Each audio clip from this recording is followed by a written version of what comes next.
Hi there, this is Michael Red, and I am the author and founder of Leadership Zen. And I'd like to welcome you now to the third introductory video that we're putting out, really designed to help people understand what Leadership Zen is about and what I believe that it can do for you. As I mentioned, I'm the author of the philosophy, and hopefully you've gone through and seen the other two videos that have come out prior to this one. But the idea is that we want to take a look at what people bring to their own equation. And what that means is that I've spent 20 plus years, 24, 25 years working in the global marketplace and getting a chance to really understand people and what makes them successful. So there's the skill sets that they have, but there's also the mindset that they have.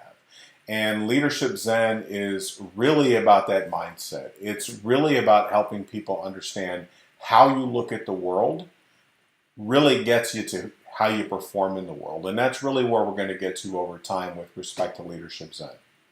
So in the last video, we talked about how the two foundations of Leadership Zen are really humanism and positive psychology. Just real quick, humanism is a philosophy that puts the individual central to everything that happens in their lives. So you can't really externalize what's going on because humanism suggests that the power to change your life really rests within yourself. And I happen to believe that rather personally, particularly since not only did I develop the philosophy and the practice of Leadership Zen, but I also try to live it. By try, I mean that realistically, like any self-development or any personal development or personal change program, the reality is that's going to continue going for a long time after you finish watching this video and probably for years to come. I think that learning and growth is a lifelong thing.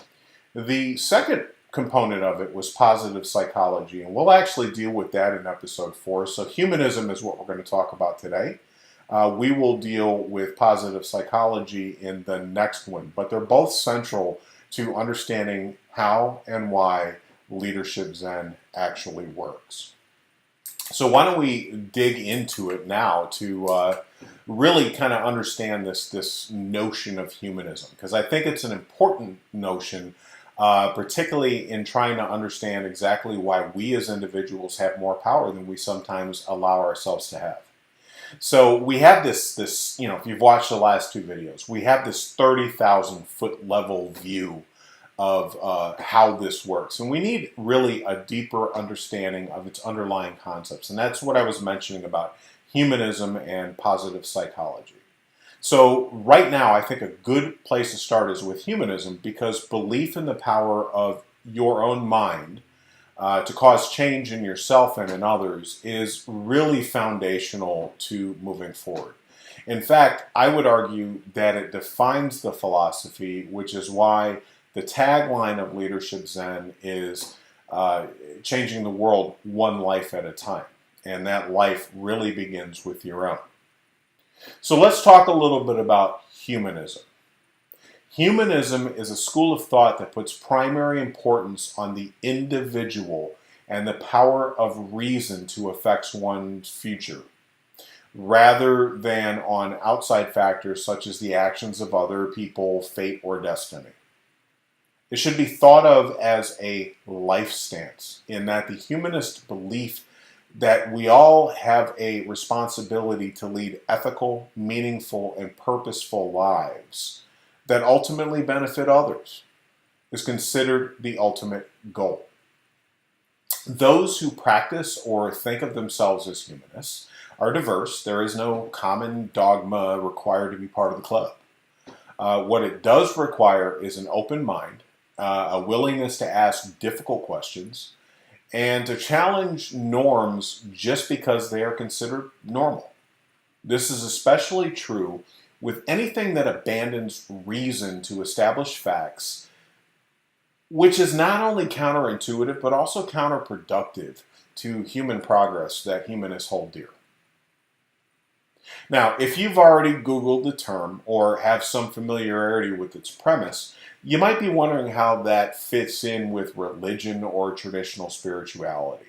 I get that question a lot, not only because of the humanist angle, but also because when you talk about leadership Zen, and most people know that Zen is a Buddhist philosophy, people wonder whether or not what I'm talking about today is trying to change you from a religious standpoint. And the answer is no. So some people interpret the humanist reliance on the individual to eliminate the possibility of the divine or the spiritual. And in fact, there are many who consider themselves humanists that are indeed agnostic or even atheists. But by no means is it all of them, nor is it even critical to the philosophy. While truly secular humanism is one approach, there are also schools of humanism that explicitly emphasize the power of the individual living within the framework of their religious beliefs, broadly known as religious humanism. That's important for me to get out early because when you have a name like Leadership Zen, like I said, it can be easily misunderstood or misconstrued. As it stands, Leadership Zen is not necessarily Buddhist, as the name would imply, Zen Buddhism. It's not necessarily Buddhist, nor is it necessarily an atheistic or agnostic philosophy, nor is it a Christian, Jewish, Muslim, Taoist, Hindu, or any other kind of religious philosophy. We certainly respect these and any beliefs and those who hold them, but our role here isn't to promote or to debate the merits of any religious belief system.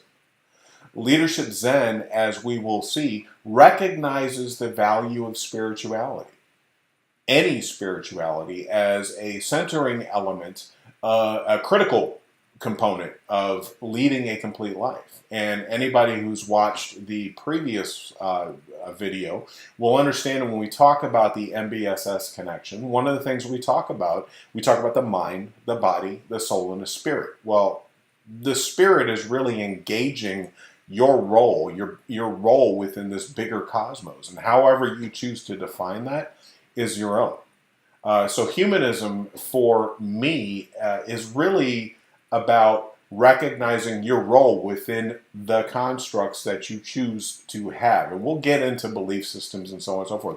But what I do promise you is that this has nothing to do with religion at all. It is in no way the purvey of our work to talk about your spiritual belief systems. Though we do recommend that no matter what your bent is, you should have one. And we'll talk about that later. But what is important in Leadership Zen is the unwavering belief that no matter what your spiritual beliefs are, even within those constructs, the human being is the principal owner of their own fate, which is actually consistent, for example, with the Christian principle of free will. Catholic Saint Thomas More is an example of being a noted humanist, and both secular and religious humanists have signed every humanist manifesto since 1933. So again, I'm probably overemphasizing this point, but being clear, religion is not our fight here. So I hope that you will be at ease with the philosophy and find fruitful ways to incorporate your beliefs into its adoption into your own life. Now I'm down from the soapbox because I think I spent too much time there anyway. But let's go back to the question of what exactly is humanism. The history of humanism likely predates the usage of its term, like a lot of things in our world. It has evolved over the centuries, and quite frankly, it's impossible to determine its exact origins. What is clear, though, is that while the term may not have entered the common English language until the 19th century, its roots go far, far back from there, and at least back to ancient Greece and the philosophic movements of the time. In all cases of my own research, there appear to be common roots, three of which directly apply to the work we get to do here.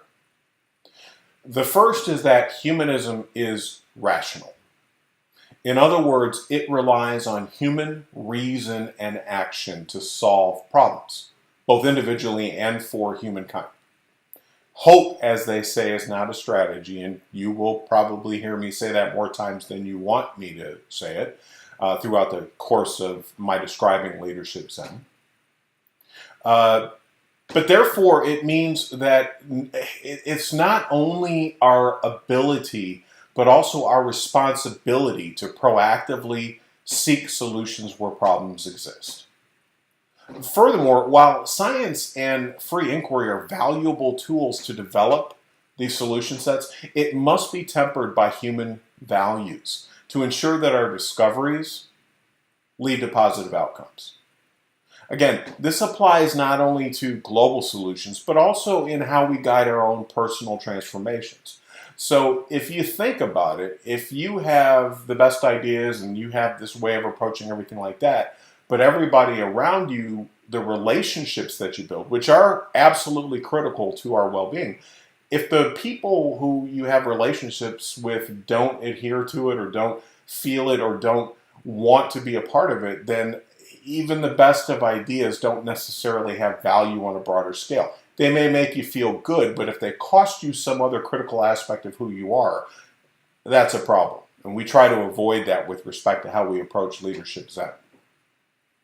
So the second idea of humanism stems from the idea that of all the creatures on Earth, and there's countless of them, humans are the only ones that seek knowledge for knowledge's sake. Other beings are curious, no question about that. I have a cat who's been running around here while I record today trying to figure out why she can't come in my office. Literally curious about everything and really curious about what other people do. But even my cat, and certainly no other creature on Earth, looks to compile that information to extend the quality of their lives. Only humans do that. And that's pretty significant.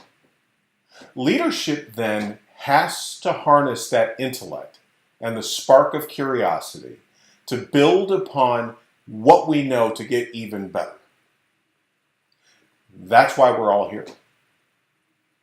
Finally, humanism must spread humanity, or the idea that everything we do should better enable the world to sustain itself, and for the beings that inhabit it to lead safer, more productive lives. In a way, that's what you're here for, because we're all trying to figure out exactly what it is to take us to more meaning in our lives, more purpose in our lives, and ultimately more fulfillment in our lives. Now, in this way, humanism requires that each of us couple our freedoms with a social responsibility that recognizes our dependence on other people and on the world in which we live. Doing things that run counter to that maxim is, again, counterintuitive and counterproductive. If we depend on others, as we all do, I know I can't make shoes, I can't make clothes, and I can cook really well, but I don't necessarily produce my own food. But if we depend on these people, yet we act in ways that diminish their humanity, we are acting in an unethical way.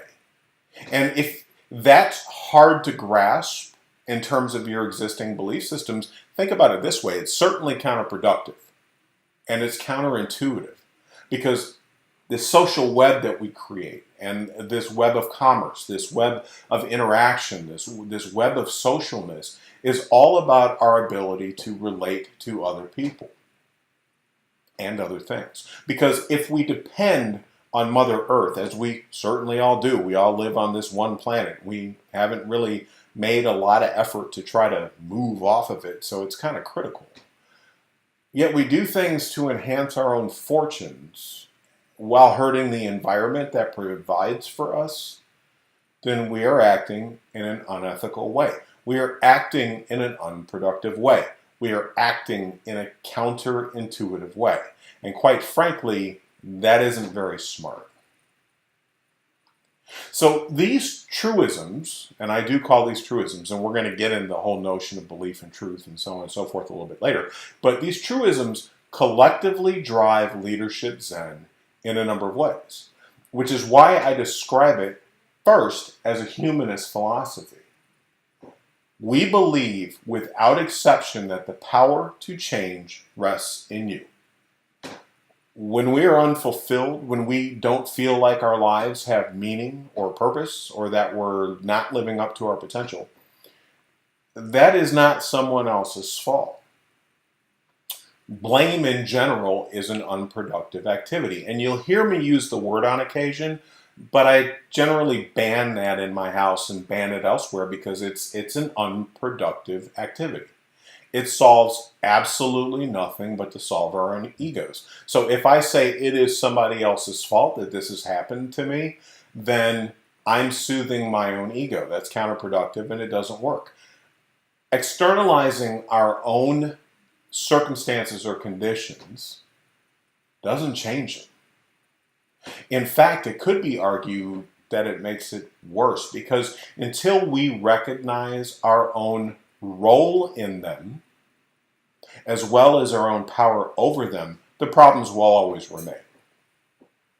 Now, make no mistake, it is not uncommon to look outside of ourselves for the reasons we don't succeed. Let's face it, it is easier to blame someone or something else for the things that cause us negative impact in our lives. Our coworkers aren't cooperating, or our boss doesn't give us the freedom to lead. Our partners won't compromise, or this one's my favorite, the world or fate is against us. The fact is, we are all making choices that keep those problems in the forefront. But our egos or fear of failure won't let us see it. Humanism and its reliance on the individual to cause change counters that.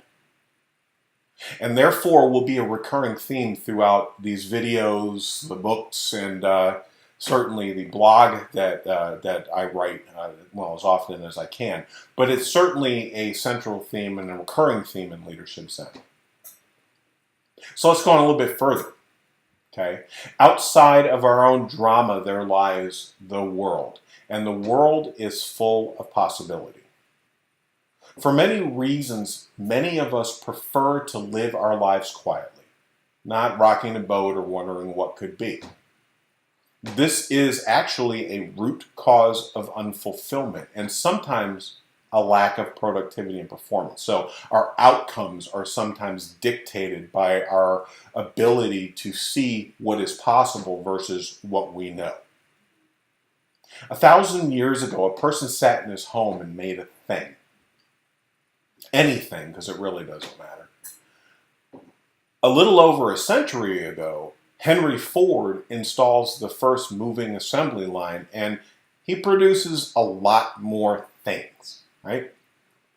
Today we have robotics, cellular manufacturing, just-in-time, so on and so forth, streamlining the whole works so that not only can we produce more things, but we can also do it faster and cheaper than ever before, and better. Quality has actually improved at the same time.